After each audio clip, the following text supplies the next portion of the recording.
Nay, tama na ho yan. Halina ho't nang mapagsaluhan natin tong nilaga kong kamote. Tawag ni Elias sa kanyang ina na nagtatanim ng mais sa likod ng kanilang simpleng tahanan. Tapos na niya ang lahat ng gawaing bahay. Nakapag-igib na rin siya ng kanilang inuming tubig sa Poso Negro na halos 35 ang metro ng layo. Napuno niya na rin ang ilang drum ng tubig na siyang ginagamit naman sa paghuhugas, pampaligo at iba pa. Inagahan niya talaga ang gising dahil kapag nahuhuli siya, ang kanyang ina ang siyang gumagawa ng lahat. Hinahayaan niya ang kanyang ina sapagkat lahat ng mabibigat o mas tamang sabihin na ang mga dapat na trabaho ng lalaki ay ito na ang gumagawa. Tinalikuran na kasi sila ng kanyang ama. Mas pinili nitong marangyang babae kesa sa kanila ng kanyang ina. Mistiso at matikas ang kanyang ama, kaya ito nagustuhan ng mayamang babae. Nakakalungkot lamang dahil nagpasilaw sa pera ang dapat na haligi ng kanilang tahanan, kesang itaguyod at panindigan sila. Dulot na rin ng kahirapan kaya't tanging sekundarya lamang ang kanyang natapos. Kahit kasi na magkayod kalabaw sila ng kanyang ina, ay hindi nila kakayaning bayaran ng tuition at ilan pang pangangailangan ng isang estudyanteng nasa kolehiyo. Susunod na lang ako anak, tatapusin ko lang itong tinatanim ko. Ilang buti lang naman ito eh. Sagot sa kanya ng kanyang ina. Ibinalik na rin ito ang tingin sa itinatanim matapos punasan ng likod ng kamay nito ang pawisang noo. Malapit na kasing bumagsak ang ulan, kaya't minamadali na ng ginang ang pagtatanim. Kanina naman ay magandang panahon kaya't naisipan ng ginang na magtanim. Ngunit nang nasa kalagitnaan na ito ay natabunan na ng makulimlim na ulap ang magandang sikat ng araw. Tiningala naman ni Aliyah ang magsusungit na kalangitan. Malapit nang bumagsak ang ulan, kaya't dali-dali niyang ipinasok sa kanilang kusina ang mga tuyong panggatong na ang ina niya pa mismo ang nanguha sa mapunong parte ng bukid. Matapos maipasok ang kanilang mga panggatong, ay sakto namang natapos na sa pagtatanim ang kanyang ina. Tuluyan na ring bumagsak ang malalaking butil ng ulan. Naupo na sa kawayang bangko ang ginang habang si Aliyah naman ay kumuha ng 2 baso na gawa sa kawayan. Pinatutong na bigas ang ginagawa nilang kape dahil bukod sa nakabubuti yun sa kalusugan, nakakatipid rin sila. Pinuno niya ang kawayang baso ng nilaga niyang tutong na bigas, tsaka iyon nilagyan ng asukal. Matapos timplahan ay dinala niya na yun sa hapag at ibinigay ang isa sa kanyang ina. Hindi ka ba nagsasawa sa ganitong kahirap na buhay anak? Malungkot na tanong ni Alma kay Aliyah. Gustuhin niya mang bigyan ng maayos na buhay ang anak ngunit kahit gawin niya pang araw ang gabi, ay imposibleng mangyari. Kung sana'y hindi siya mangmang. Kung sana'y maalam siya sa lahat ng bagay, di sana'y meron siyang maayos-ayos na trabaho. Kaya marahil iniwan siya ng asawa dahil isa siyang mababang uri ng nilalang. Isang babaeng mas mahirap pa sa daga. Kailanman ay hindi ako magsasawa, lalo na po kung kasama ko kayo, inay. Huwag po kayong mag-isip ng kung ano-ano dahil kontento na po ako sa kung anumang meron tayo ngayon. Malambing niyang sagot sa kanyang ina. Batid niyang nalulungkot na naman to. Ito na kasi ang pangatlong araw nila na tanging kamote ang ginagawa nilang kanin. Wala na kasing kalaman-laman ang lagayan nila ng bigas. Bukas pa nila aanihin ang mga pananim na gulay kaya't bukas pa sila makakabili ng bigas. Pasensya ka na anak kung hanggang dito lang ang kayang gawin ni nanay ha. Hayaan mo kapag nakaluwag-luwag tayo makakakain din tayo ng masarap na pagkain. Sa ngayon tiyaga muna ha. Turan pa nito. Ngumiti naman si Aliyah ng pagkatamis-tamis sa kanyang ina. Inabot niya rin ang palad nito at marahan yung pinisil. Mahal ko po kayo inay. Ikaw ang pinaka-the best. Hindi ka lang po naging ina dahil tumayo ka rin pong ama sa akin. Sobra-sobra nga po yung ginagawa niyong sakripisyo para sa akin Huwag na po kayong malungkot, inay. Tumayo siya't pinagpagang kamay tsaka niyakap pa ngayon nagdadrama niyang ina. Kapag kasi ganitong bumabagsak ang ulan, ay talagang nalulungkot ang kanyang ina ng sobra. Rumaragasa kasi ang ulan noon nung ipinagtabuyan ito ng kanyang ama. Salamat, anak. Pasensya ka na sa nanay at nagiging emosyonal na naman. Pinawi nito ang tumutulong luha bago hinaplos ang bagsak at mahabang buhok ng kaisa-isang anak. Sanay na ho ako, nay. Ngiting saad niya sa inang ikinangiti na rin ito. Matapos ang drama nilang mag-ina, ay tinapos na nila ang kanilang pananghaliang kamote at ginataang dahon ng kamoteng kahoy. Magdamag na bumuhos ang malakas na ulan. Naging masarap ang tulog nilang mag-ina dulot ng malamig na simoy ng hangin. Pagsapit ng panibagong umaga, ay tuluyan na nilang inani ang kanilang mga tanim na gulay. Magagandang tubo. Hindi pineste, kaya rin na hindi sila babarati ng pinagbabagsakan nila ng gulay sa palengke. Bandang 2:00 ng hapon na nila natapos ang pag-aani. Nailagay na rin nila ang mga gulay sa malalaking bayong.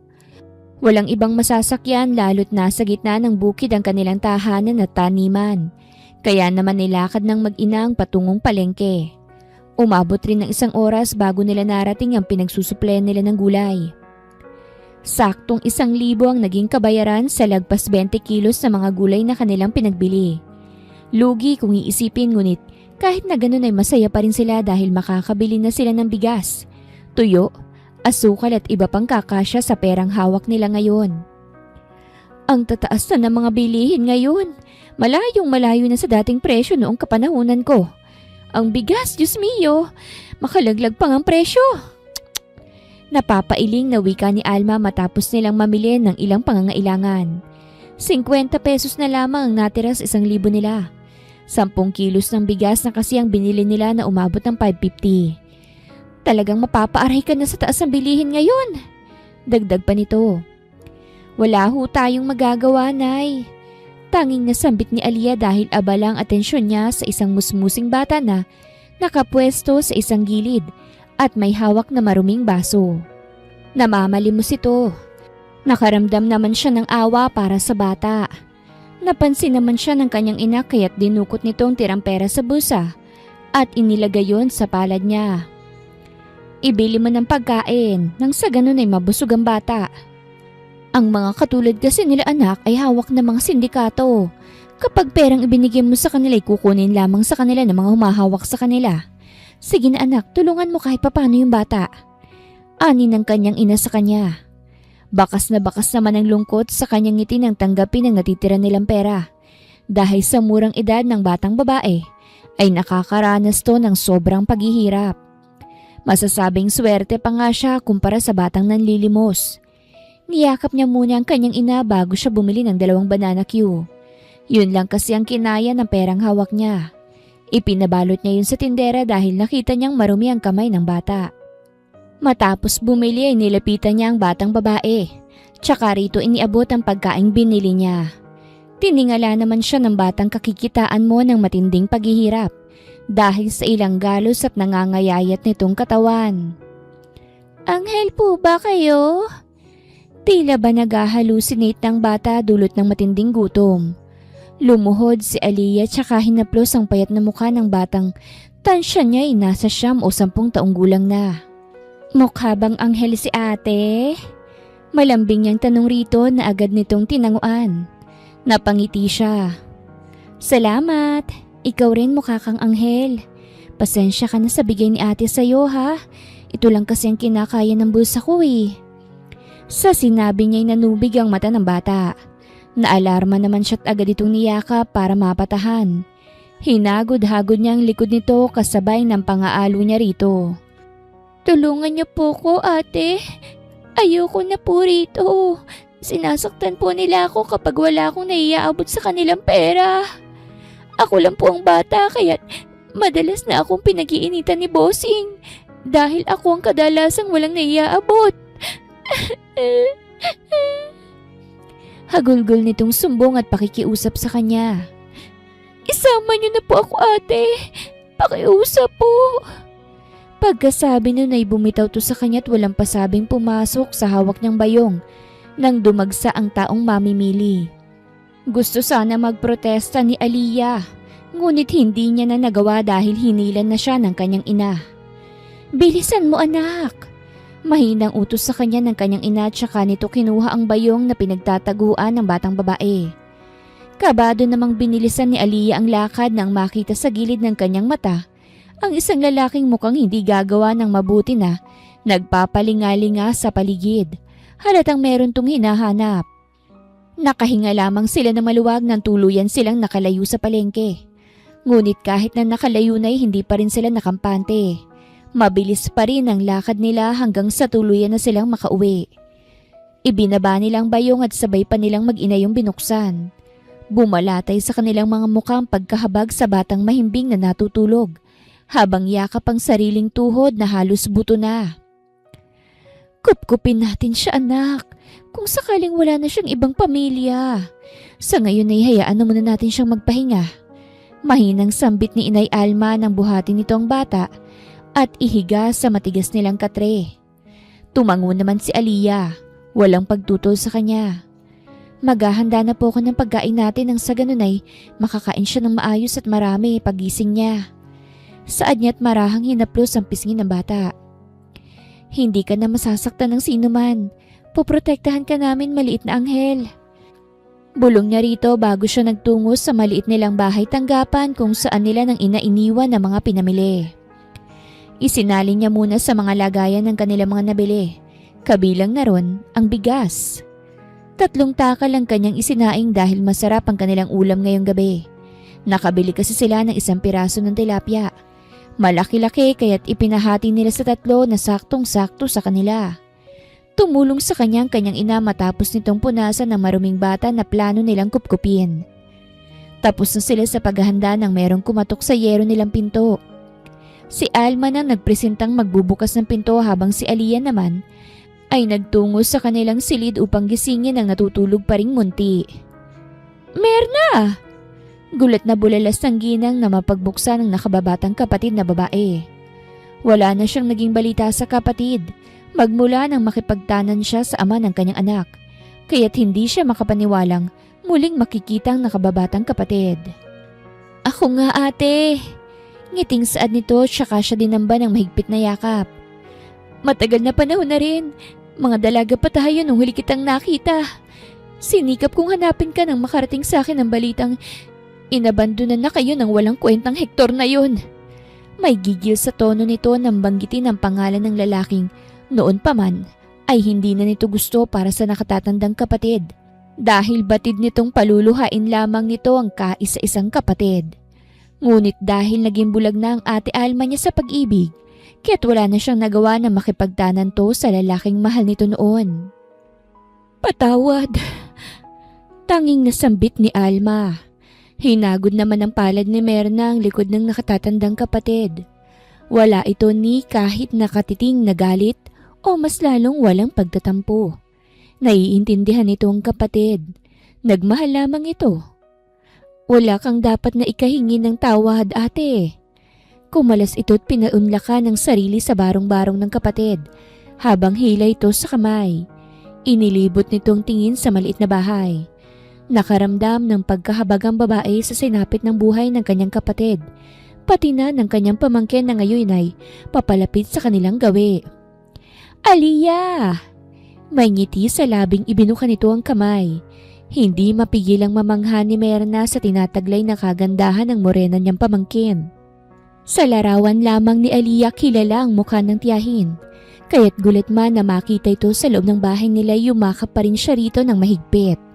Naluluha namang nakiyakap na rin sa kanila si Alma na ngayoy tahimik nang umiiyak dulot ng labis-labis na saya. Dalagang dalaga ka na! Hinaplos ni Merna ang pisngi ni Aliyah nang kumalas sila sa yakap ng isa't isa. Nakikilala mo pa ba ang maganda mong tiyahin? Tanong nitong agad niyang tinugon ng isang mabilis na pagtango. Natigil lamang ang kanilang madamdaming tagpo nang marinig nila ang maliit na boses ng batang babae. Anak mo rin ba siya, ate? Takang tanong ni Merna habang matamang pinagmamasdan ng payat na batang babae na nakatayo sa entrada ng salas. Magiging anak na rin. Makahulugang sagot ni Alma bago daluhan ng munting nagkukusot ng mata nito. Gusto mo ba akong maging ina? Malambing ang boses niyang tanong sa bata. Nakatingin lamang sa kanila sila Merna at Aliyah na may ngiti sa mga labi. Pwede po ba? Nahihiyang tanong ng munti na agad ni Almang tinanguan.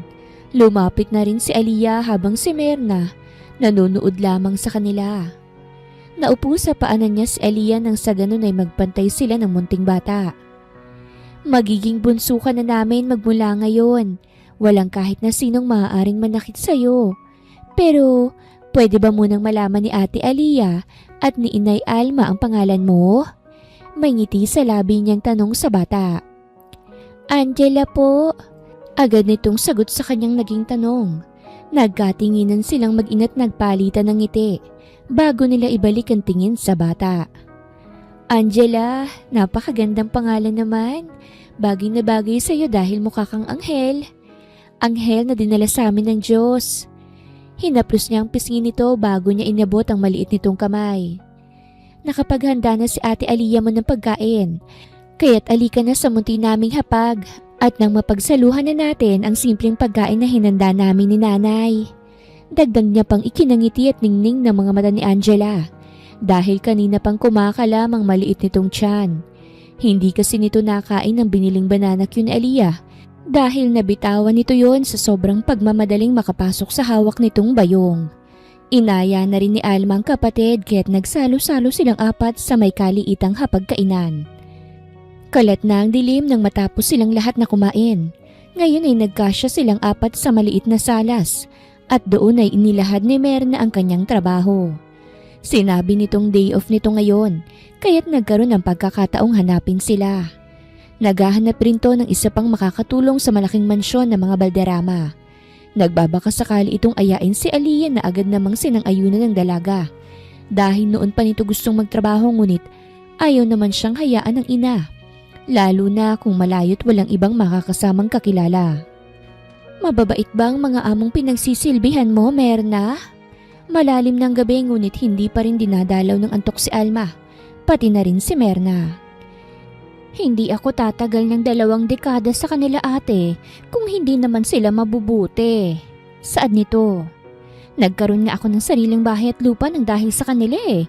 Kaya't bukas na bukas ay gagayak tayong lahat dahil sa bahay ko na kayo maninirahan ni Angela. Habang kami naman ni Aliyah ay magsisilbi sa mga Balderrama. Hindi mo kailangang mag-isip at mag-alala pa ate dahil mabubuti ang mga amo ko. Kumpiyansang paniniguro nito sa kapatid. Sa sinabing yun ni Merna ay nawala ang mga negatibong isipin kay Alma. Natuwa rin to sa ipinahayag ng kapatid na titira sila sa mas maayos na bahay. Patatayuan kita ng maaari mong pagkakitaan sa bahay ate. Pwede na siguro ang sari-sari store? Dagdag pa nitong nagpasaya sa puso ni Alma. Ngunit mas piniling wag mo nang umimik. Hindi ka na gaanong mahihirapan pa ate. Hindi man masasabing marangya ngunit nasisiguro ko namang magiging maayos kayo at hindi na gaanong mahihirapan pa. Pasensya ka na ate kung ngayon lang ako ha. Nangulila ako sa iyo ng sobra ate. Lalo na nang mawala ang mga magulang natin. Ipinangako ko noon na lahat ng magiging akin ay magiging iyo rin. Hindi na ako maghahangad pa ng lalaking makakasama dahil hindi ko naman siya mabibigyan ng anak. Naging emosyonal si Merna nang manariwa ang lahat sa kanya. Ganon din naman si Alma kaya't ikinulong nila ang mga sarili sa bisig ng isa't isa hanggang sa sila'y tuluyan ng makatulog. Kinaumagahan ay nagtulong-tulong sila sa paghahanda ng almusal at pagsasaayos sa mga gamit na bibitbitin. Merong naipundar na second-hand na pick-up si Merna na siyang ginamit niya papunta sa malayong probinsyang kinaroroonan ng kapatid. Ipinaalam ni Merna ang planong pagpunta sa kapatid kaya't meron pa siyang 1 araw na bakante. Inaabutan siya ng mag-asawa ng perang makakatulong sa kanyang kapatid at sa kanyang pamangkin. Ngunit tumanggi naman ang ginang dahil meron naman siyang ipon na aabot na rin ng ₱250,000. Wala namang kasing pinagkakagastos ang iba si Merna kaya't nakapag-ipon siya ng ganoon kalaking halaga. 10:00 ng umaga silang gumayak. Hindi mapigilang malungkot ng mag-ina ng lingunin ng mga ito ang maliit nilang bahay. Naging mahirap man ang naging karanasan nila eh. Naging masaya naman silang mag-ina sa bahay na naging saksi ng mga paghihirap nila. Gabi na nang tuluyan nilang marating ang konkretong bahay ni Merna. Meron yung bakal na bakod at malawak na bakuran na maaaring pagtaniman ni Alma. Sa loob ng bahay ay merong 3 kwarto. May kalakihan rin kahit papano ang kainan. Maging ang salas na merong malaking TV. Kaya't hindi mapigil ng mag-ina ang mamangha. Marami ang stock na pagkain sa ref kaya't masayang nagtulong-tulong ang 3 babae sa paghahanda ng kanilang hapunan. Habang si Angela ay masayang nanonood ng cartoons habang kumakain ng apol. Ilang taon ka na nga pala, Alea? Usisa ni Merna habang isinasalin nila sa mga mangkok ang mga hinanda nilang pagkain. 24 na ho, tiya. Sagot niya sa tanong ng tiyahing may ngiti sa labi. Magkasing edad lang pala kayo ni Senyorito Darius. Saad nitong tinangu-tanguan niya. Ilan ho ba ang anak ng mga amo mo, tiya? Tanong niya naman tsaka naglagay ng kanin at ulam sa plato ni Angela. 2 lang, sila Senyorito Darius at Senyorito Dylan. Ang panganay si Dylan na nasa 28 na. Magkasalungat ang ugali ng magkapatid, ngunit mababait naman sila. Hindi lang talaga sila masyadong magkasundo dahil nga sa magkasalungat nilang mga ugali. Pahayag nito. Masama at mabuti bang tinutukoy mong pagkakasalungat nila, Merna? Singit ni Almang alanganing tinanguan ng ginang. Dahil hindi naman masasabing masama't mabuti. Hindi lamang nagkakasundo ang magkapatid dahil ang isa'y animoy ipinaglihi sa sama ng loob at ubod ng istrikto habang ang isa'y malambing at mabait naman. Hindi naman sa masama, ate, istrikto lang. Mabilis na paliwanag ni Merna. Dahil baka hindi nito payagan si Alea na sumama sa kanya sa mansyon. Tumango na lamang si Alma. Kumain na tayong lahat at nang makapahinga na, saad ni Almang sinang-ayunan ng 2 babae. Tinawag na muna ni Aliyah ngayon kanila ng bunso. Ate, pwede po bang magpabuhat? Naglalambing ang boses nitong sabi sa kanya. Gumuhit naman ng tamis ng ngiti sa kanyang labi bago tumangot ibinukang kamay. Padamba namang yumakap sa kanya si Angel ang ikinatawa niya. Tsaka niya ito binuhat patungong hapag. Ang sarap lamang sa kanyang pakiramdam nang sa wakas ay meron na siyang masasabing nakababatang kapatid. Aalis po kayo bukas, ate? Tanong ni Angela sa kanya nang malapit na sila sa hapag. Saglit siyang huminto para matitigan ng maamo nitong mukha. Oo, kailangan kasi bunso. Kaya ikaw na munang bahala sa nanay natin habang wala ako, ha? Mag-iipon si ate para makapag-aral ka. Tuparin mong pangarap mo at tutulungan ka ni ate, okay? Malambing niyang wika ritong ikinaningning ng singkit nitong mga mata. Maluha-luha pa nga ito sa sobrang saya, kaya't niyakap niya na lamang ito. Ngayon pa lang ay mahal na mahal ka na ni ate. Maging mabuting bata ka, Angela, ha? Magkaroon ka rin ng takot sa Diyos. Dagdag niya pa't hinagka ng malambot nitong buhok na ang ina niya pang nagsuklay. Sobrang saya ko po, Ate Alea. Maraming salamat po. Dininig na rin ni Papa Jesus sa wakas yung mga dasal ko. Pangako pong magiging mabuti ako at magiging matalino. Magiging isa po akong mahusay na doktor balang araw. Para po pag nagkaroon kayo ng sakit ni Inay at Tia Merna, mabilis ko po kayong mapapagaling. Emosyonal nitong sambit na nagpangiti kay Aliyah. Aasahan niya ni ate, ha? Sa ngayon kumain na muna tayong lahat. Anak kay Angela na agad namang tinanguan ng bata. Pinawi niya ang luhang bumasa sa pisngi nito bago niya yun patakang na magaang nahalik. Smile ka na, bunso. Malambing niyang hiling rito na agad naman itong ginawa. Isang matamis na ngiti ang ngayon nagpaskil sa maliit na labi ni Angela. Sa hapag ay panay ang kwentuhan nila habang kumakain. Napuno ng tawanan ng 4 na sulok ng kusina dahil sa pagpapalitan nila ng biro. Sinulit nila ang gabi ng masaya dahil bukas ay magkakalayo-layo na sila. Matapos nilang kumain ay ipinasya nilang maglatag ng kutsyon sa salas dahil nais nilang matulog ng magkakatabi, kagaya noong nasa probinsya sila. Ngunit bago yun ay nanood muna sila ng palabas. Naunang makatulog si Angela at Alma, na sinundan naman ni Aliyah kaya't minabuti na ni Merna na patayin na ang TV at matulog na rin dahil maaga sila nga alis ng pamangkin bukas. Tuluyang sumapit ang araw ng pag-alis ng magtiya. Pagpatak ng 5:00 ng umaga ay tapos na silang mag-almusal at maglinis ng katawan. Ikaw na muna bahala sa anak ko, Merna, ha? Kapag may bakante kayong oras o di kaya day off ay alalahanin niyo sana kami. Maluhaluhang bili ni Alma habang nasa harapan na sila ng pick-up. Napangiti naman si Merna at Aliyah sa pagiging emosyonal ng babaeng mahalaga sa kanila. Kahit na hindi mo naman sabihin, Ate Alma, talagang hindi ko pababayaan itong maganda kong pamangkin. Hinaplos ni Merna ang likod ng nakatatandang kapatid bago niya ito niyakap. Kailangan na naming umalis dahil nangako ako kila madam na babalik ng maaga, ha? Anya rito bago rito kumalas. Pasensya na, o shit kayo, humayo na. Mag-iingat kayo palagi, ha?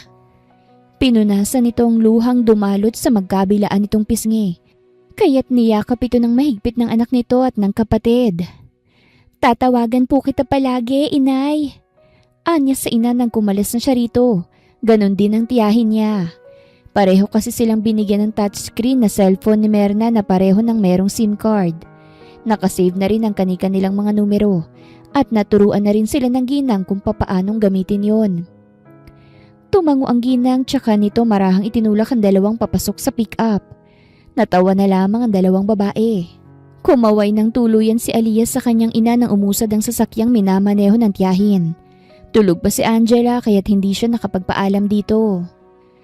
Ano hubang pangunahing gawain rin sa mansyon, tiya? Usisa niya na magsawa sa kakatingin sa nagtataasang building na kanilang nadaraanan. Magiging katulong ka ng dalawang brusko. Ngiting sagot ni Merna nang hindi man lang ito inaalis ang tingin sa unahan. Tumango na lamang siya sa naging sagot ng tiyahin. Mga ilang minuto pa'y tuluyan na nilang narating ang glass house sa mansyon. Manghang-mangha si Aliyah, lalo't diremot ang malaking gate. Namangha rin siya sa ganda ng pagkaka-landscape ng mga halaman. Napakalawak ng hardin. Natanaw niya ang isang swimming pool sa gilid ng mansyon. Kapansin-pansin rin ang iba't ibang disenyo ng sasakyan sa kaliwang bahagi ng mansyon. Katabi ang mga malalaking motor na hindi niya na halos mabilang. Kung nalula si Aliyah sa labas ay mas nalula at mas namangha siya sa loob ng napakalaking bahay. Ni hindi niya magawang isalarawan pa sa sobra niyang pagkamangha sa paligid. Bumaba ng hagdan ng dalawang tao na magkahawak kamay. Batid ni Aliyah na itong magiging mga amo niya dahil sa mga postura ng mga ito. Umayo siya ng tayo nang huminto sa harapan nilang babae at lalaki na sa tansya niya ay mga nasa 50s na. Kita man ang ilang guhit sa mukha na senyalis ng pagiging may edad. Ngunit hindi na walang kagandahang tinataglay ng dalawa. Siya na ba yung sinasabi mong pamangkin mo, Merna? Tanong ni Mrs. Valderrama habang nakatingin sa magandang dalaga. Opo, siya po si Aliyah, madam. Pakilala nito sa kanya. Magandang umaga po sa inyo, madam at sir. Mahinhing bati niya sa mag-asawa nang sinenyasan siya ng tiyang bumati sa mga ito. Magandang umaga rin naman sa iyo, Aliyah. Mahinahong balikbati naman sa kanya ng mag-asawa. Aalis nga pala kami, Merna, kaya't ikaw na lamang ang bahala rito kay Aliyah, ha? Saad nito bago siya balingan ng malambing na tingin. Huwag kang mahihiya sa amin, iha. Mababait kami, hindi nangangalmot ng tao. Biro ng ginang na nagpaguhit ng ngiti sa labi niya. Para bang tinangay ng hangin ang kabang nararamdaman niya matapos siyang biruin ng magandang ginang nakaharap. Salamat po. Makakaasa po kayo sa akin na magiging tapat at masipag. Gagawin ko po ng tamang trabaho ko rito sa inyo, madam, sir. Pangako niya sa mga itong ikinangiti naman ng mag-asawa. Tsaka sa kanya tumango. Samantala, umiiyak na lumabas ng opisina ang bagong sekretarya ni Dylan.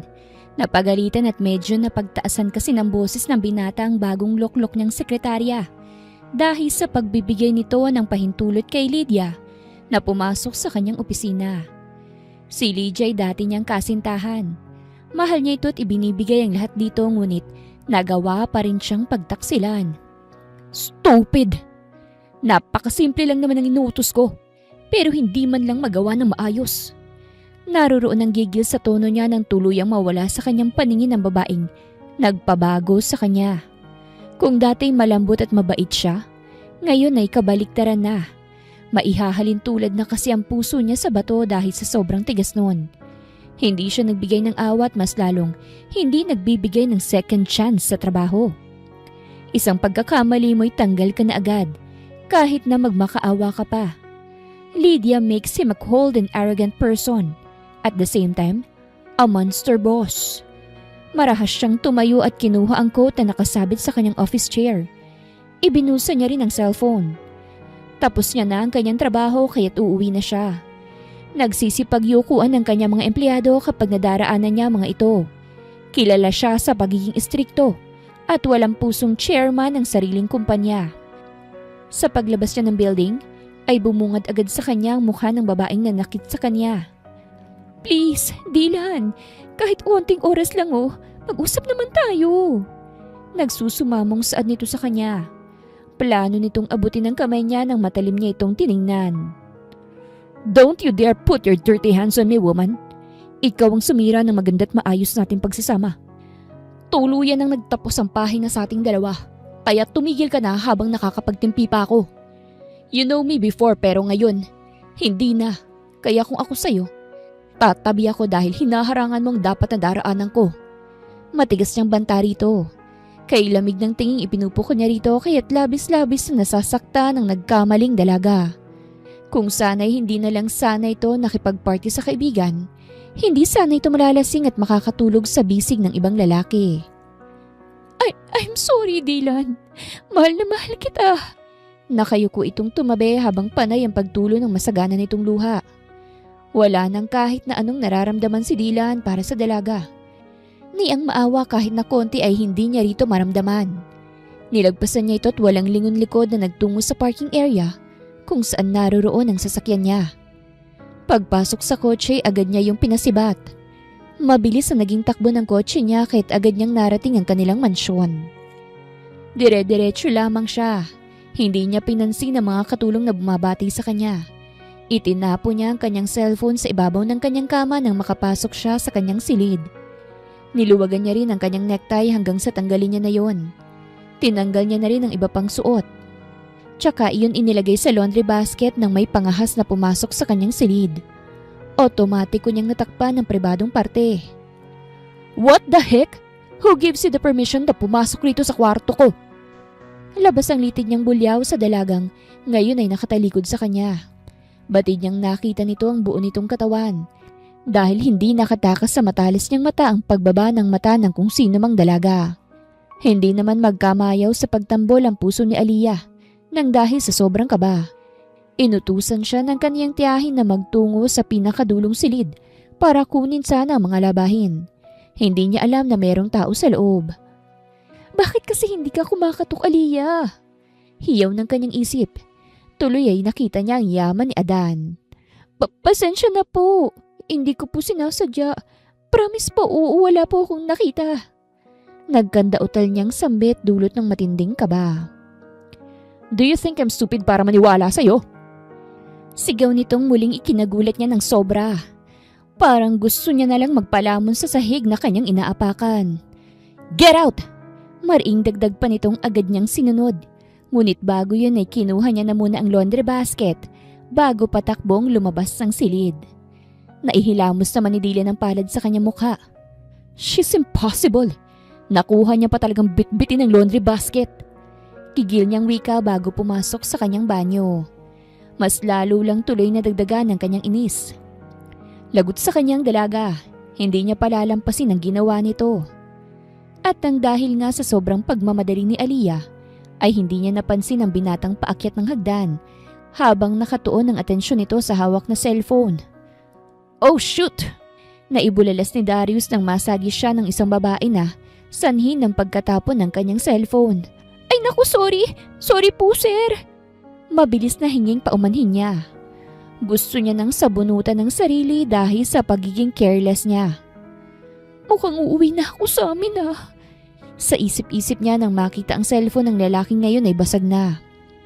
Agad niyang ibinaba ang lagayan ng maruming damit para sana pulutin ang nasirang cellphone nang pigilan siya ng binata. Huwag mo nang pulutin, miss, at baka masugatan ka pa. Ako na bahala rito. Ituloy mo na lang kung anong gagawin mo. Mahinahong ani ni Darius ang salubungin niyang magandang pares ng kayumangging mata ng dalaga. Sorry po talaga, sir. Hindi po ako nag-iingat. Papalitan ko na lang po ng bago. Swestyon niyang ikinangiti ni Darius dahil dama niya ang pag-aalinlangan sa sinabi nitong papalitan ng kanyang iPhone. Talaga?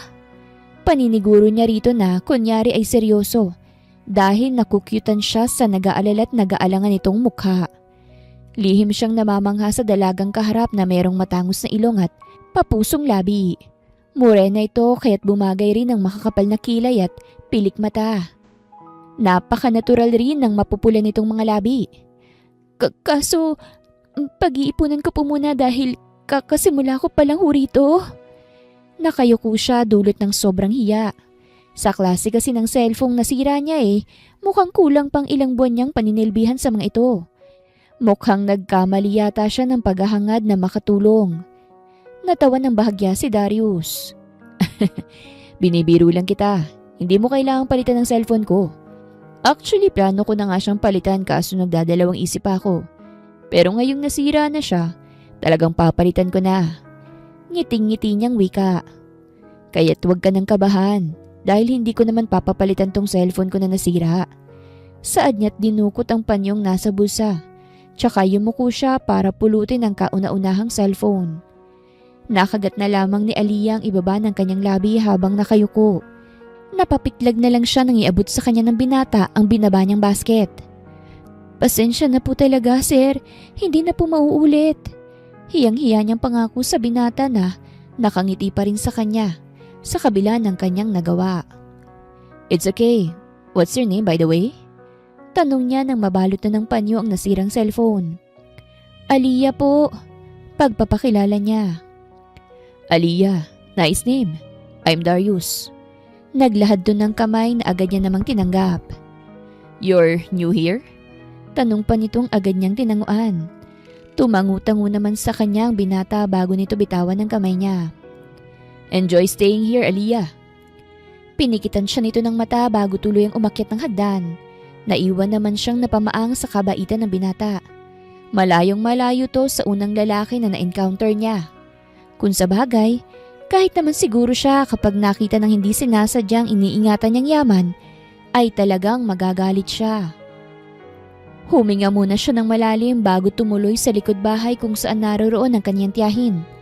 Sinabi niya ang lahat ng mga nangyari sa tiya Myrna niya, na ikinabahala nito dahil kilala nito si Dylan. Naku, lagot! Naiusal na lang ni Myrna. Bakit po, tiya? Kinakabahan naman siya sa naging reaksyon ng tiyahin. Sasagot na sana ito nang makarinig sila ng pagbusina at boses ng galit na si Dylan. Mabilis na binuksan ni Myrna ang gate at taimtim na nagdasal na sana ang mag-asawang dumating dahil kung walang mga ito'y talagang mapapatalsik ang kanyang pamangkin dahil sa nagawa nito.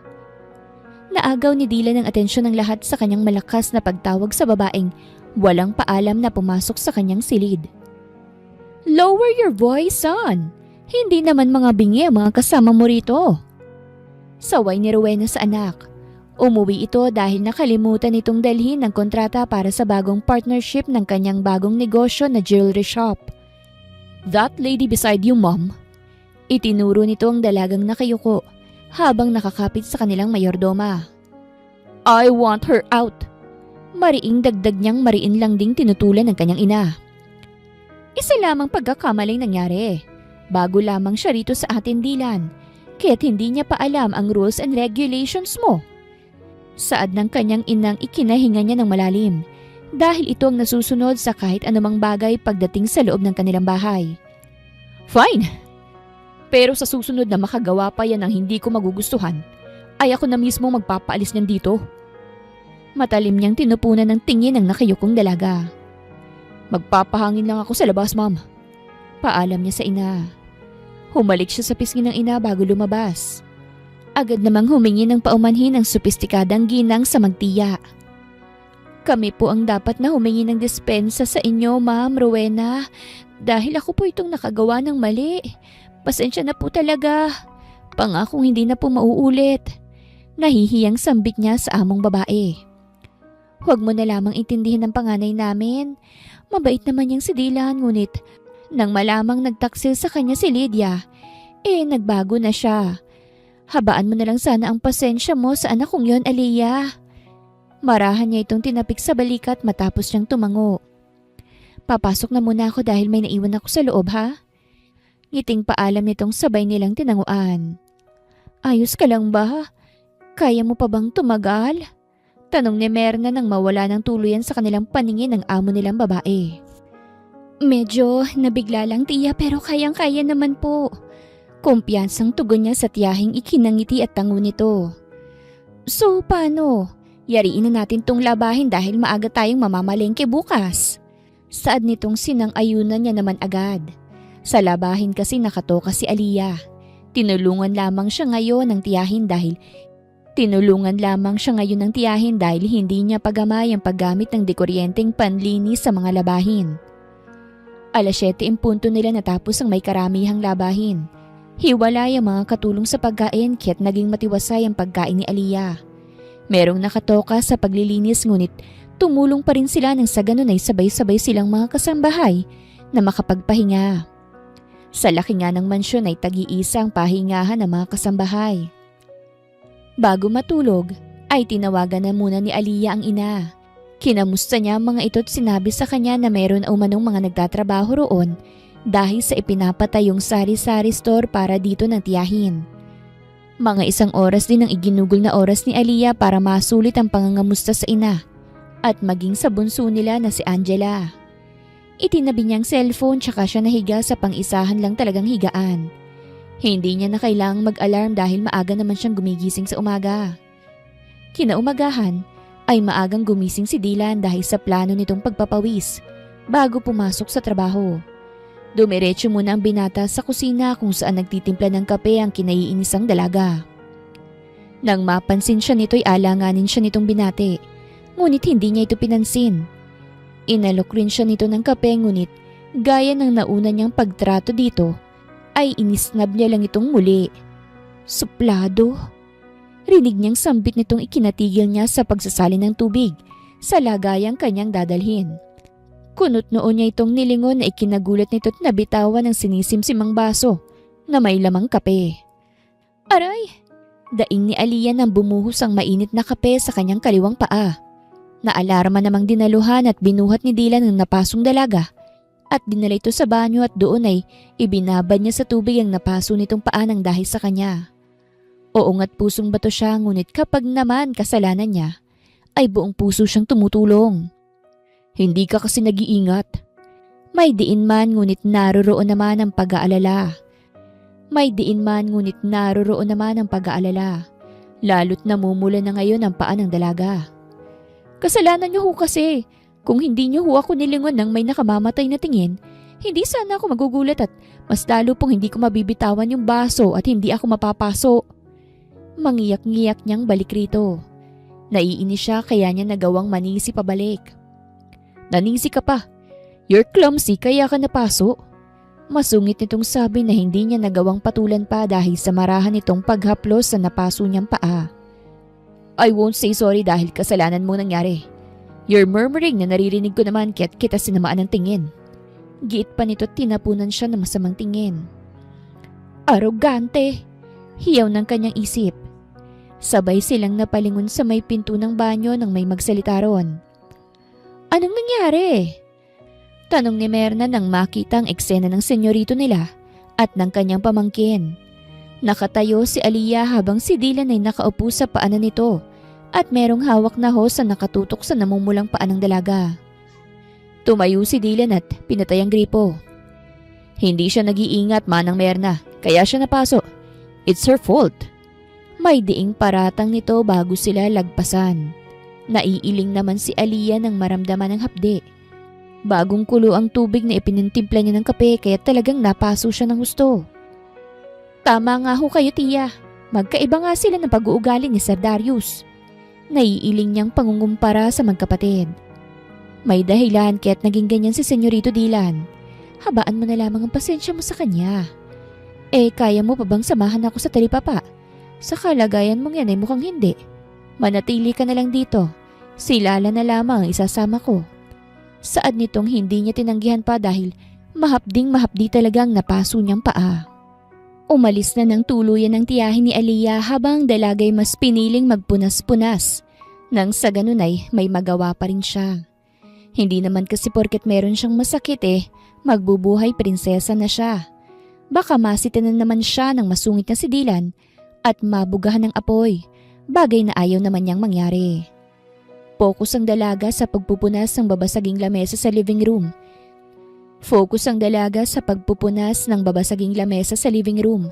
Nang maramdaman niya ang isang presensya sa kanyang likuran, kaya't nilingon niya ito. Nagulat siya't bahagyang umatras. Hindi kita sasakmalin para lumayo ka. Masungit nitong sabay bago iabot sa dalaga ang binaling pamahid sa napaso nitong paa. Naudlot na ang plano niyang pagpapawis dahil sa pagbili niya ng gamot para sa paa nitong napaso. Ano ho iyan? Hindi niya pa ito tinatanggap nang iabot nito sa kanyang ointment dahil sa nagdududa siya rito. Halos magdikit naman ang makapal na kilay ni Dylan. Subukan mong tikman at nang malaman mo. Namimiloso po niyang sabi sa dalaga na mas lalong ikinaduda ng tingin nito sa kanya. Gusto niyang tirisin ang dalagang kaharap dahil nagmamagandang loob na nga siya. Pagdududahan pa siya nito. Sa inis, ay marahas niyang hinaklit ang kamay nito at inilagay sa palad nito ang binili niyang para dito. Basahin mo at nang makasiguro ka kung nakakalason bang pamahid sa napaso mong paa. Yun lang at tinalikuran niya na ito. Niyuko naman ni Aliyah ang bagay na pamahid kuno sa napaso niyang paa. Akala ko walang malasakit. Meron naman pala. Gumuhit ang ngiti sa kanyang labi nang mabasang nakapaloob sa ointment na bigay sa kanya ng binata. Binitawan niya na muna ang pamunas niya sa lamesa at naupo sa L-shaped na sofa. At doon, nilagyan niya ng ointment ang napasong paa. Anong nangyari sa paa mo? Gulat na nagtaas ng tingin si Aliyah nang marinig ang pamilyar na boses. Otomatiko siyang napatayo. Sir Darius, may kailangan po ba kayo? Mahinhing tanong niya rito ngunit nanatili ang tingin nito sa kanyang paa. Wala naman. Mabilis nitong sagot sa kanya nang ibaling nito ang tingin sa kanya. I'm asking kung anong nangyari sa paa mo at ganyan ka pula. Napaso ba? Panghuhula niyang alanganing tinanguan ng dalaga. Aksidente lang po. Nahihiyang pagsisinungaling niya rito. Naibaba niya rin ang tingin dahil para bagang sinusiguro nito kung nagsasabi ba siya ng totoo. Ako nang maglalagay. Walang pasabing kinuha ni Darius ang ointment sa kamay ng dalaga at naupo ito sa paanan. Ay naku, wag na ho at kaya ko naman. Maagap niyang pigil sa sanay paglalagay na nito ng gamot sa napaso niyang paa. Tumayo ang binata at pinilit siyang paupuin. Let me. Mahinahong sambit nitong aangalan niya pa sana dahil nakakahiya naman. Isa pa'y nangangamba rin siya na merong makakita sa kanila at isiping inilalapit niya ang sarili sa bunsong anak ng mga Balderrama. Ngunit desidido talaga itong magpresenta, kaya't napipilitang hinayaan niya na lang ito.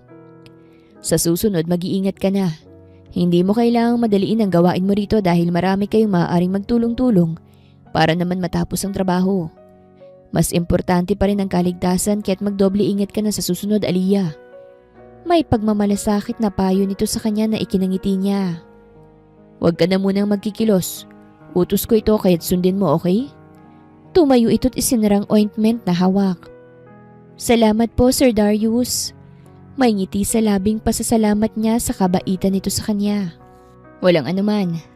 Gumanti ito ng ngiti sa kanya. May pasok pa ako sa trabaho. Saad nito matapos tingnan ang oras sa relo nito. Yung bilin ko, sundin mo, okay? Dagdag pa nitong tinanguan niya na lamang ngunit wala naman siyang planong sundin dahil isa siyang kasambahay sa mansyon ng mga Balderrama. Kaya naman niyang tiisin ang natamo niyang paso, kaya't magagampanan pa rin niya ang pinasukang tungkulin. Sinundan na lamang ni Aliyah ng tingin ang papalayong binata. Huwag kang mahuhulog sa lalaking malapit ng itali sa babaeng hindi natin kapantay. Wika ng kung sino man na nasa likuran ni Aliyah. Gulat niya itong tiningnan. Nangunot ang noo niya nang makilala ang kasamahang kasambahay na hindi nalalayo ang edad sa kanya. Sa tono nito'y parabang pinaparatangan siya. Trabaho ang pinunta ko rito. Mabait lamang si Sir Darius. Huwag ninyo sanang bigyan ng kung anumang meaning ang nakita ninyo dahil nagmamagandang loob lamang siya sa akin. Depensa niya sa sarili dahil yun naman talagang nangyari. Umismid lamang ang babaeng kanilang kasamahan bago siya nito hagurin ng tingin. Walang-wala ka sa kalingkingan ni Ma'am Monique, kaya tigilan mo yung pantasya mo. Mataray nitong sabi na nagpapanting sa tenga niya. Pinamayawangan niya ang imbentorang kasamahan na hindi niya pa alam ang pangalan at nakipagtagisan ng tingin rito. Pinantayan niya ang tingin nito sa kanya. Kung mataray ito, mataray din siya. Mabait siyang tao ngunit kapag naragabyado siya, ay lumalabas ang pagiging palaban niya. Hindi kaya ikaw itong nangangarap ng mataas? Sa tono mo kasi para bang inggit na inggit ka. Bakit kaya hindi mo buhusan ng kumukulong tubig ang paa mo at nang mapansin ka naman ni Sir Darius? Malay mo, lagyan niya rin ng ointment ang paa mo kagaya ng paglalagay niya ng ointment sa akin. No? Mapang-asar niyang sabi na nagpagalit sa mukha nito. Hindi ko inilalapit ang sarili ko sa hindi ko kapantay. Hindi ko rin ugaling manulot ng hindi akin. Maayos akong pinalaki ng nanay ko. Kaya't ikampante mo yung sarili mo dahil alam ko sa sarili ko na wala akong ginagawang mali. Trabaho ang pinunta ko rito. Seryosong dagdag niya pa, ngunit tila ba hindi kumbinsido ang kaharap na matalim ang tingin sa kanya. Ano, may kailangan ka pa ba? Tanong niya rito sa malambing na tono. Hindi para inisin to kung hindi para hawaan ng kabaitan. Nakikita niya kasi sa mga mata ng kaharap ang inggit at pagnanais sa Senyorito Darius nila. Makakarating kay Mamunik ang ginawa mong panlalandi kay Senyorito Darius. Pananakot nito sa kanya at saka rito nagmartsyang paalis. Napapabuntong hininga na lamang siya dahil mukhang masama talagang ugali ng kasamahang dalaga. Mukhang hindi niya ito mahahawaan ng kabaitan dahil punong-puno ito ng inggit sa katawan. Minabuti niya na lamang na tapusin ang naudlot niyang ginagawa kanina.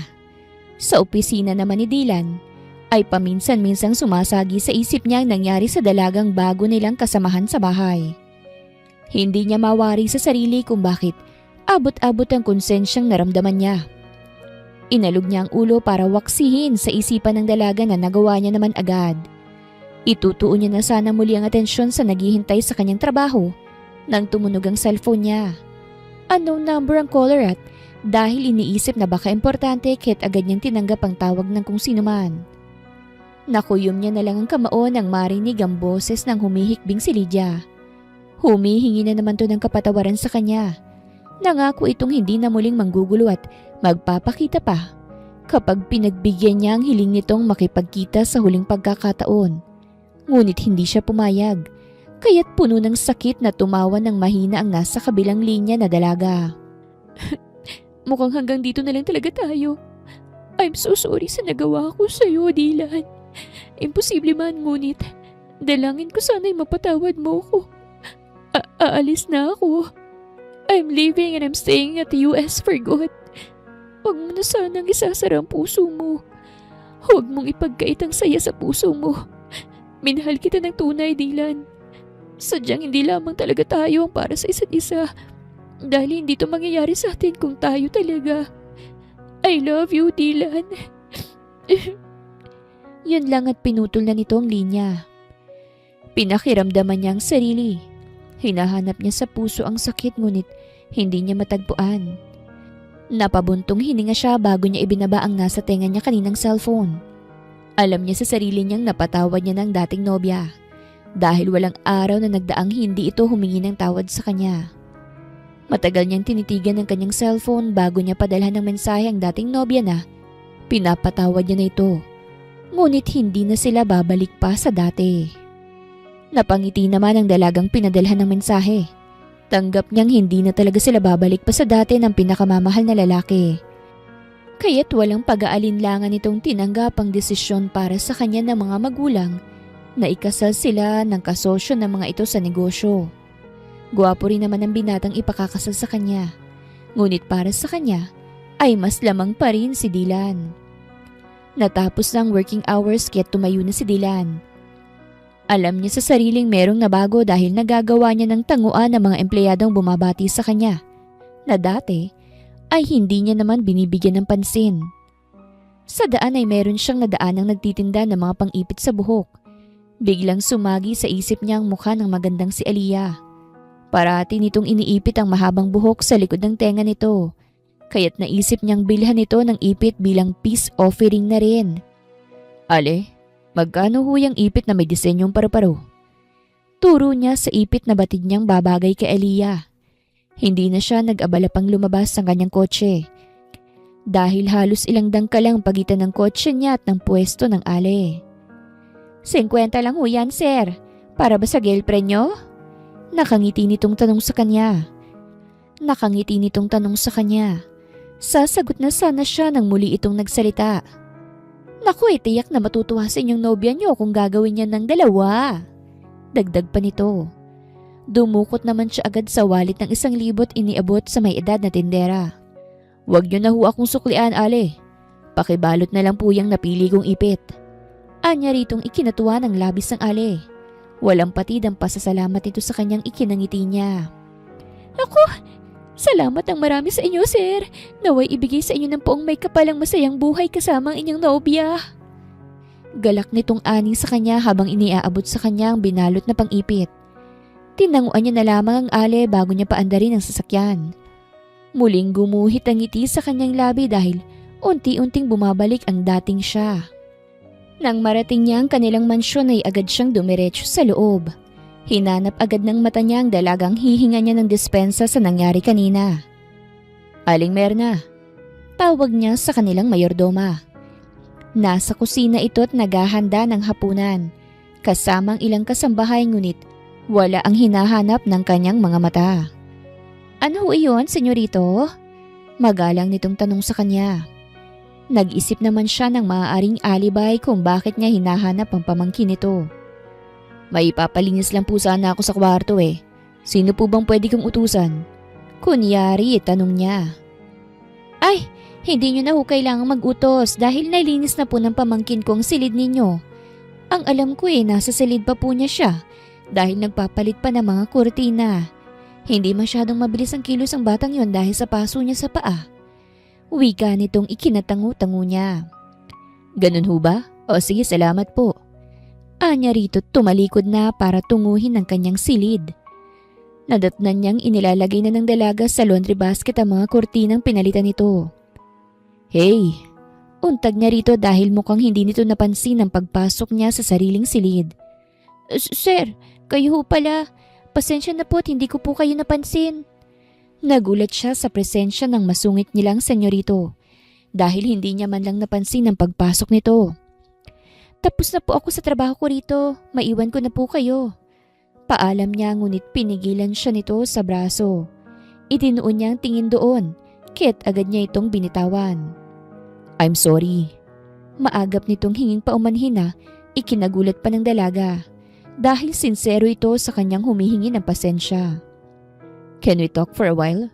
Gusto ko lang humingi ng sorry sa nangyari kanina. Anyang malugod namang pinaunlakan ng dalaga. Maupo muna siguro tayo. Nagpatiuna siya patungo sa veranda. Sumunod naman sa kanyang dalaga. Merong 2 upuan at lamesang babasagin sa gitna ng 2 upuan, kaya't doon sila naupo. Huminga muna ng malalim si Dylan bago pagdikitin ang palad. I've been rude to you. Paninimula niya. Nang dahil sa akin kaya ka nagkaroon ng masakit sa paa. I'm sincerely sorry for all I did. I act like an arrogant person. That's why I'm saying sorry to you. Sinserong anya. Dinukot niya na rin sa bulsa ang biniling pang-ipit at tinanggal yun sa plastic. Nagka-traffic kanina at saktong katapat ko yung nagtitinda ng mga pandekorasyon sa buhok. Kaya bumili ako. Peace offering ko sa'yo. Ngiting sambit niya bago tumayo para lumapit sa dalaga. Tinipo niya ang buhok nito at inilagay yun lahat sa likod nito. Bago niya ilagay ang ipit sa gilid nito katapat ng tenga nitong walang kahit na anong palamuti.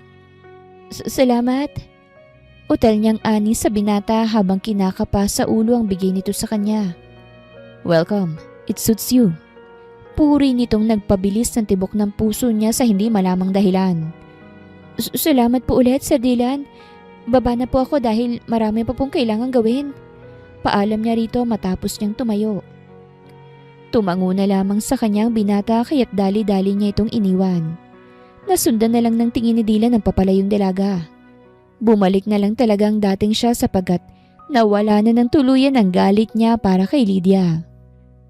May nangyari na naman bang hindi maganda? Usisa agad ni Merna sa pamangkin nang lumapit sa kanya. Wala ho, tiya.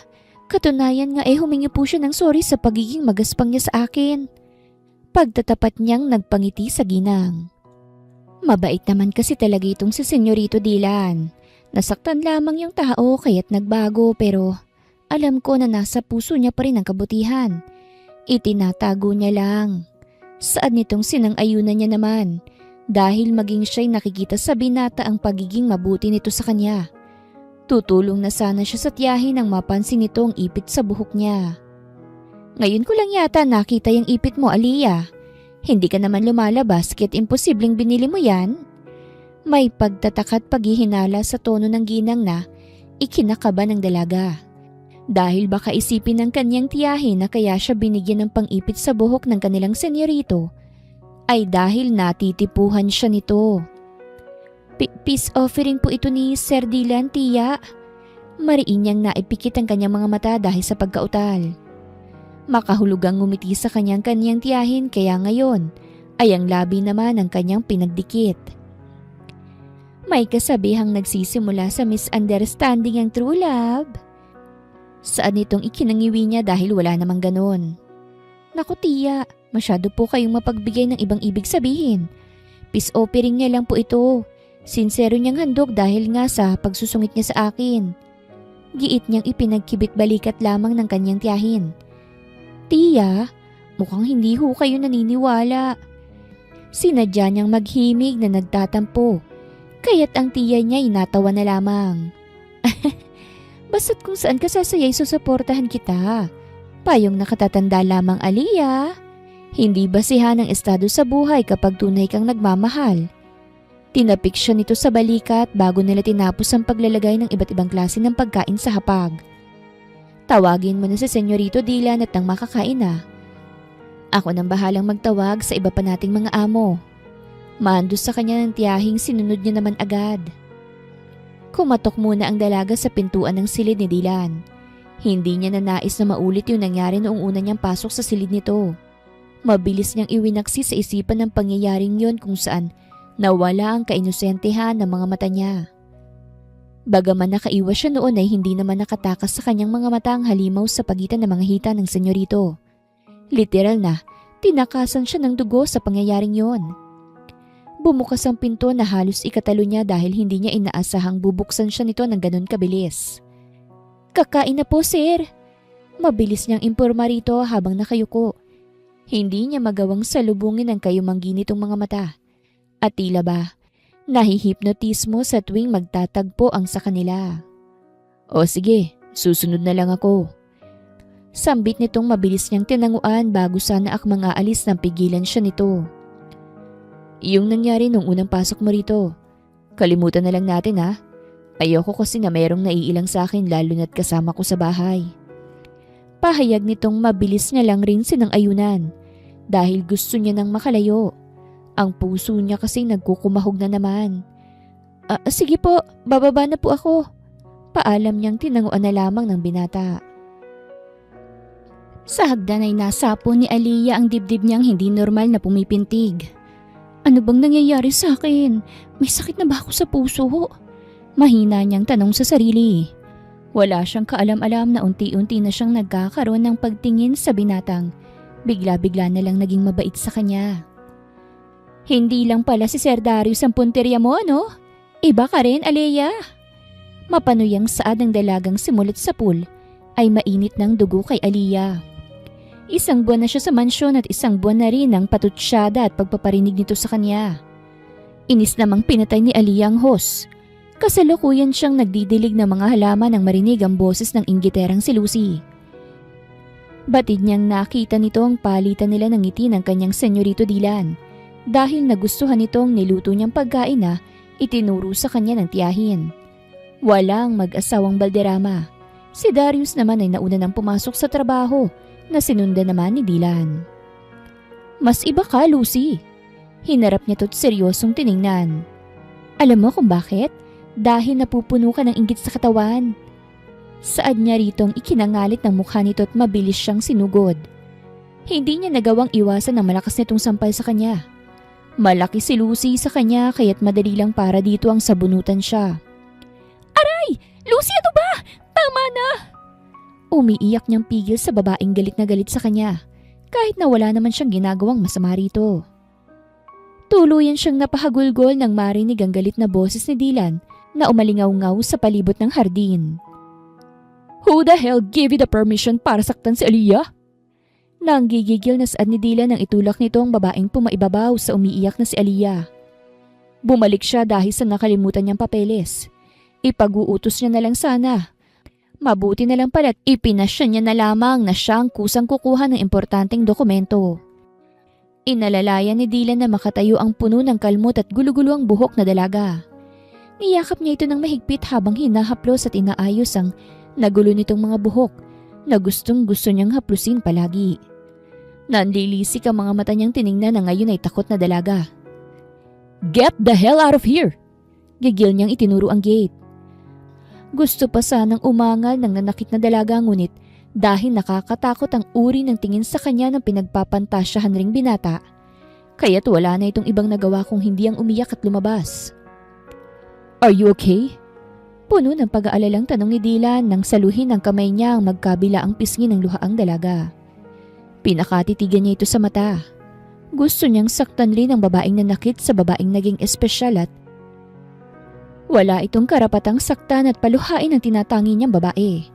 Pinawi niyang luhang bumasa sa pisngi nito, tsaka niya idinampi ang labi sa noo ng dalaga. Bigla namang natigil sa paghikbi si Aliyah nang maramdaman ang mainit na labi ni Dylan sa kanyang noo. "Tahan na, ayokong nakikita kang umiiyak. Gusto kong parati ka nalang nakangiti. Gusto kong masilayan palaging matamis na ngiti sa maganda mong labi. Stop crying, my love." Halos pabulong na lang ang huling sinabi niya na hindi naging klaro sa pandinig ng dalaga dahil sa malakas na pagtambol ng puso nito. Hinawakan ng binata sa magkabila ang brasong na tahimik na dalaga at mabilis itong initian. "Alika na sa loob. Gagamutin natin yung mga kalmot sa'yo." Hinuli niya ang palapulsuhan nito at hinilang papasok. Nang makapasok sila sa silid ng binata, ay pinaupo muna ni Dylan sa ibabaw ng kanyang kama ang tahimik na dalaga. Kinuha niyang first aid kit, ngunit bago ay tinawagan niyang security ng kanilang village at sinabi ritong ipadampot sa mga pulis ang nanakit kay Aliyah na dalaga. Kailangang managot ng dalaga sa ginawa nito kay Aliyah. Matapos bigyan ng utos ang guard ay binalikan niya na ang dalaga. Tumabi siya rito at marahang pinahiran ang mga kalmot nito sa mukha't braso. Kung maaari lang manakit ng babae ay baka nasaktan na niya ang nanakit kay Aliyah. Sa bawat pagdikit ng kanilang mga balat ay para bang nakukuryente sila. Parehas ring bumibilis ang tibok ng kanilang mga puso. Titig na titig sa mata ng bawat isa. Napapalunok na lamang si Dylan dahil sa pagpipigil na angkinin ng pinananabikang labi ng lihim niyang tinatanging dalaga. Wala yatang hindi mahuhulog sa dalagang halos perpekto na para sa kanya. Mabait ito, masipag at maalam sa kusina. Plus na lang ang natural nitong ganda. "Salamat, okay na ako. Pumasok na po kayo sa trabaho niyo, sir." Anyat bahagyang lumayo.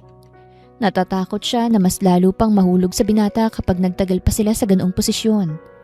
Nakikita niya ang paghanga sa mga mata nito ngunit wala naman itong sinasabi. Ayaw niyang paasahin ng sarili niya at mas lalong ayaw niyang maranasan ang masaktan kagaya ng kanyang ina. Tumayo na siya't agad na umalis. Hindi na siya nagawa pang pigilan ni Dylan dahil nahulog na ito sa malalim nitong iniisip. Ano bang ikinakatakot ko? Iba si Aliyah. Hindi sila magkatulad ni Lydia. Tumayo siya't plano ng habulin ng dalaga nang tuluyang lumakas ang kanyang loob. Sasabihin niya na rito ang tunay niyang nararamdaman nang tumunog ang kanyang cellphone. Kaya't naputol ang dapat niyang gagawin. Nasapo niyang noo dahil tumawag ang kanyang sekretarya at sinasabi nitong atat nang naghihintay sa kanya ang mga stockholders at investors. Nakalimutan niya ang dahilan kung bakit siya bumalik. "Tatapusin ko lang ang mga kailangan kong tapusin, Aliyah. Pagkatapos ko sa mga gampanin ko, ay sa atin naman ang tatrabahuhin ko. Hindi ako makapapayag na makuha ka sa akin ni Darius." Mahinang sambit niya bago kunin sa drawer ang dokumentong kailangan. Alam niyang si Aliyah ang dahilan kaya't hindi na matutuloy ang kasal ng kapatid niya at ng fiancé nito. Hindi siya bulag at mas lalong hindi manhid para hindi mapansin ang ningning sa mga mata ng kapatid kapag kausap nito ang para sa kanya ay pagmamay-ari niya na. "Pataas ng pataas ang ating ratings kasama sa top ang kumpanya. Great job sa lahat ng hardworking employees at pati na rin sa inyo. Tatapusin ko na ang meeting dahil oras na para bigyan ko naman ng kulay ang buhay ko. I'm all inviting you sa araw ng kasal ko. Hindi pa ako maglalatag ng exact date dahil manliligaw pa lang ako. But I'm sure one of these days ay may masasabi na akong perfect wife. Puno ng pagmamalaki niyang wika habang nakatayo sa unahan. Congratulations, Mr. Balderrama. Buong akala namin tatanda ka ng binata. Manghihinayang na sana kami na baka masayang maganda mong lahi. Salamat naman at hindi naman para mapapanis ang puting pulot. Birong wika ni Mrs. Asuncion na isa sa mga stockholders. Natawa na lamang si Dylan at nagpasalamat sa lahat bago tuluyan ang nagpaalam. Samantala, busy si Aliyah sa pagwawalis nang makita ang pares ng sapatos sa kanyang harapan. Tiningala niya ang nagmamay-ari ng paa. Sir Darius! Gulat niyang sabi. Nasa likod nito ang isang kamay habang matamis ang ngiting nakatingin ng diretsyo sa kanyang mga mata. Inilabas naman agad ni Darius ang biniling tulips para sa dalaga. Matagal nang malabo ang sa kanila ni Monique at mas lalo pa yung lumabo nang ipinilit nito ang kagustuhang ipagpaliban ng kanilang kasal dahil sa pangarap nitong pagmomodelo sa ibang bansa. Wala itong paalam na umalis ang Pinas. Nasaktan siya ngunit dahil sa presensya ni Aliyah ay nawala ang hinanakit niya para sa dapat ay mapapangasawa na. Hanggang sa namalaya niya na lang na nahulog na siya rito at nais nang magbaka sakali. Kahit nabatid niyang makakabangga niya ang kapatid na merong malalim na pagtingin sa babaeng parehas nilang nagugustuhan. Hindi mo ba tatanggapin? Nangangalay na ako. Birong saan niya nang tingnan lang nito ang iniaabot niyang bulaklak para dito. Para saan po bang bulaklak na yan, Sir Darius? Alangan niyang tanong. Para sa'yo. Gusto kong ligawan ka, Aliyah. Walang paligoy-ligoy nitong sabi. Nakagat naman ni Aliyah ang ibaba niyang labi.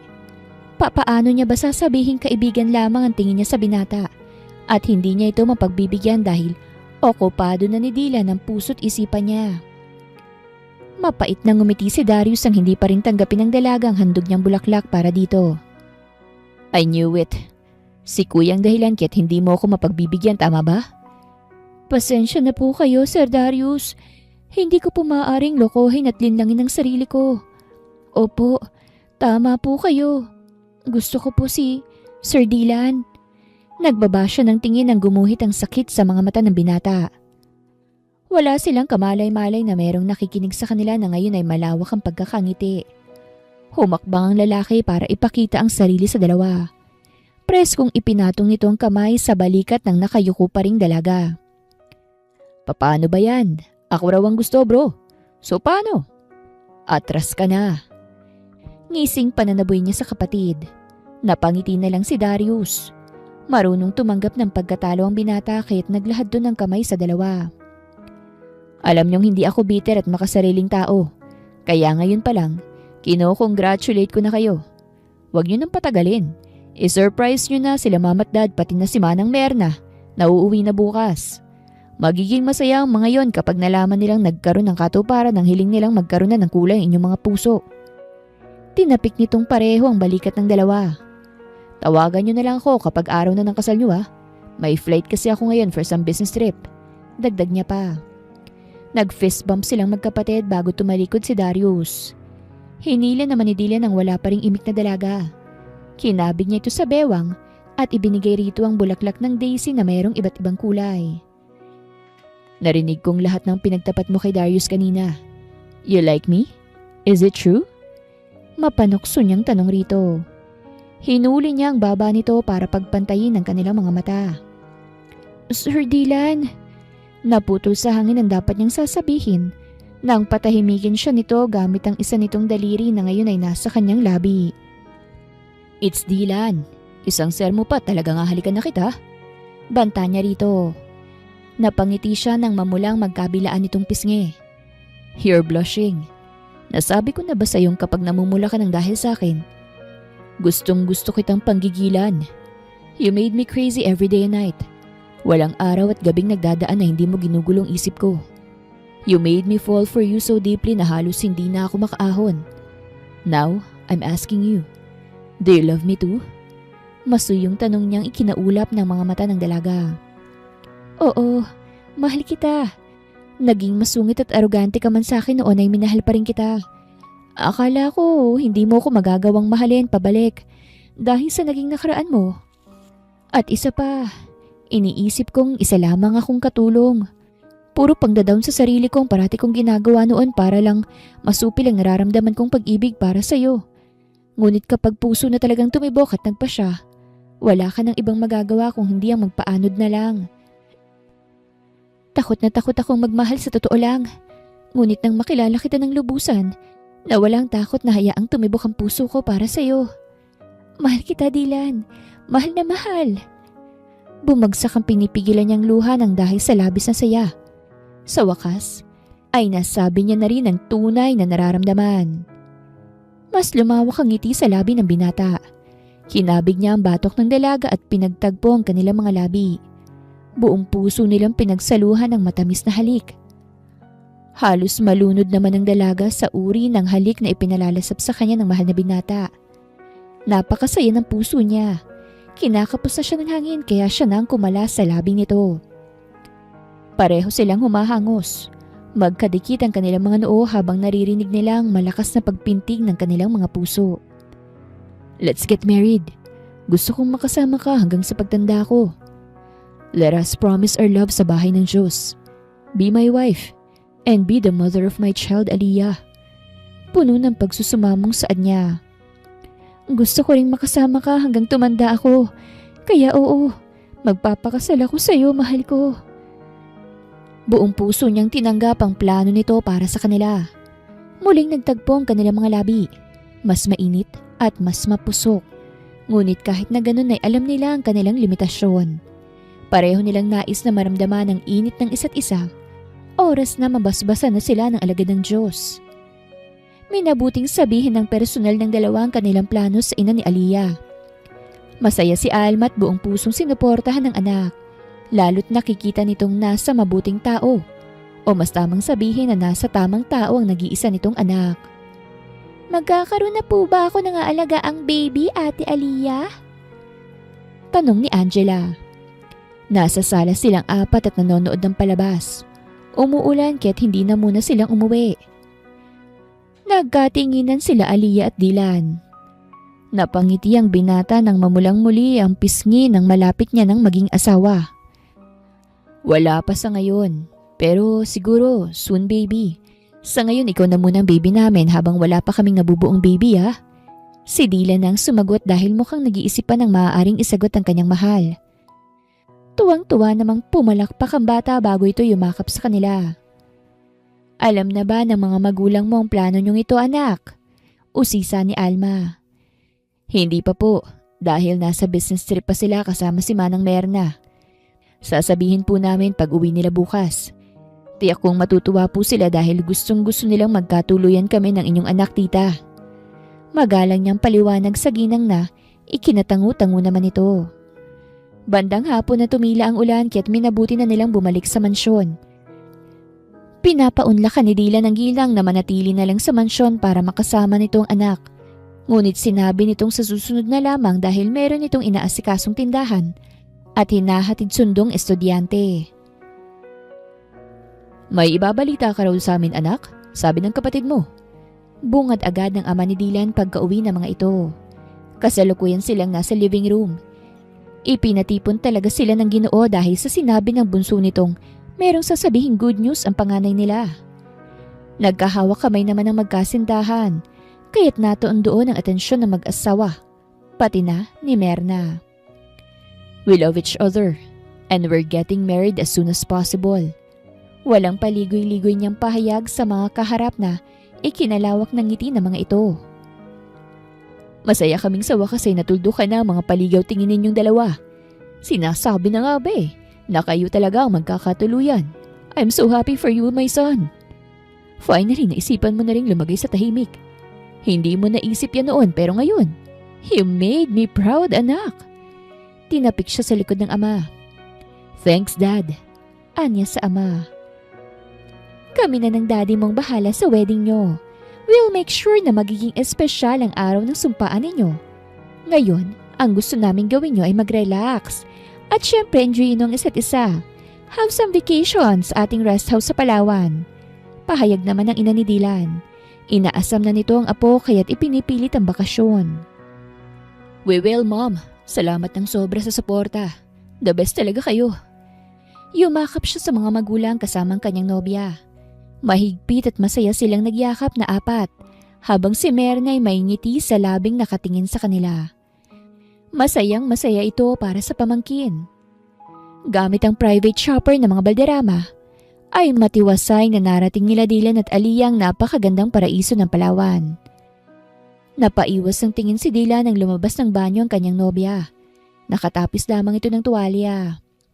Naligo sila sa dagat at nang magsaway pumasok na sila sa kanilang rest house at pinauna itong magbanlaw. Tumutulo pa ang tubig sa katawan nito. Mukhang masusubok ang pagkalalaki niya. Batid niyang sinadya ng kanyang ina mga sexy na damit at lingerie sa maleta ni Aliyah dahil ito pang nagpresentang maghahanda ng mga gagamitin at dadalhin nila. Wala namang maayos na damit dito. Pwede bang pahiram na lang ng t-shirt mo, mahal? Nakasimangot nitong tanong sa kanya. Napalunok siya dahil ibang dating sa kanya ng malambing nitong boses. Ngayon pa lang po Lord ay hihingi na ako ng tawad dahil mukhang mauuna ng honeymoon namin bago ang yes I do father. Hiyaw ng kanyang isip. Tumayo siya at lumapit sa nobyang problemadong nakaupo sa gilid ng kama. Napalunok siya nang tumambad sa kanyang mga mata ang katawan nito. Lumapit siya sa nobya at hinaplos ang pisngi nito. I love you so much, mahal. Yun lang at inangkin niya ang labi nito. Mainit at puno ng pagsuyo ang sandaling na magitan sa kanila. Saksi ang apat na sulok ng silid ng kanilang wagas na pagmamahalan. Hinagka ni Dylan ang noo ng nobya nang makatulog ito sa kanyang bisig. Hinawi niya ang ilang hibla ng buhok nitong tumatabing sa maganda nitong mukha bago haplusin ang makinis nitong pisngi. Lubos akong nagpapasalamat sa kanya dahil ibinigay ka niya sa akin. Binigyan mo ng kulay at siglang malungkot at madilim kong mundo. Salamat sa pagmamahal, mahal ko. Yumakap siya rito matapos dampian ng magaang na halik ang namumula nitong labi bago ipikit ang kanyang mga mata. Pagsapit ng umaga, ay inalagaan ng husto ni Dylan ang nilalagnat niyang nobya. Alalang-alala siya rito lalo't siyang dahilan kung bakit ito nilalagnat. Mukhang masyado niyang nabigla at nasobrahan ng kanyang mahal. Maayos ng pakiramdam ko, mahal. May ngiti sa labing ani ni Aliyah nang sapuin ang palad ni Dylan ng kanyang noo. Salamat naman. Nag-alala talaga ako sa iyo ng sobrang mahal eh. I'm sorry. Next time hindi ko nabibiglain. Sinserong wika niyang tinawanan lamang ng dalaga.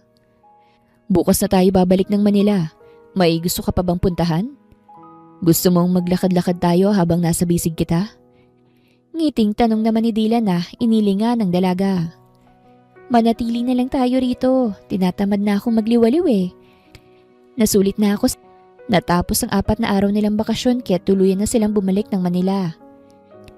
Tinanong agad ng ina ni Dylan kung meron na ba itong aasahan sa kanila na tinanguan naman agad ng binata.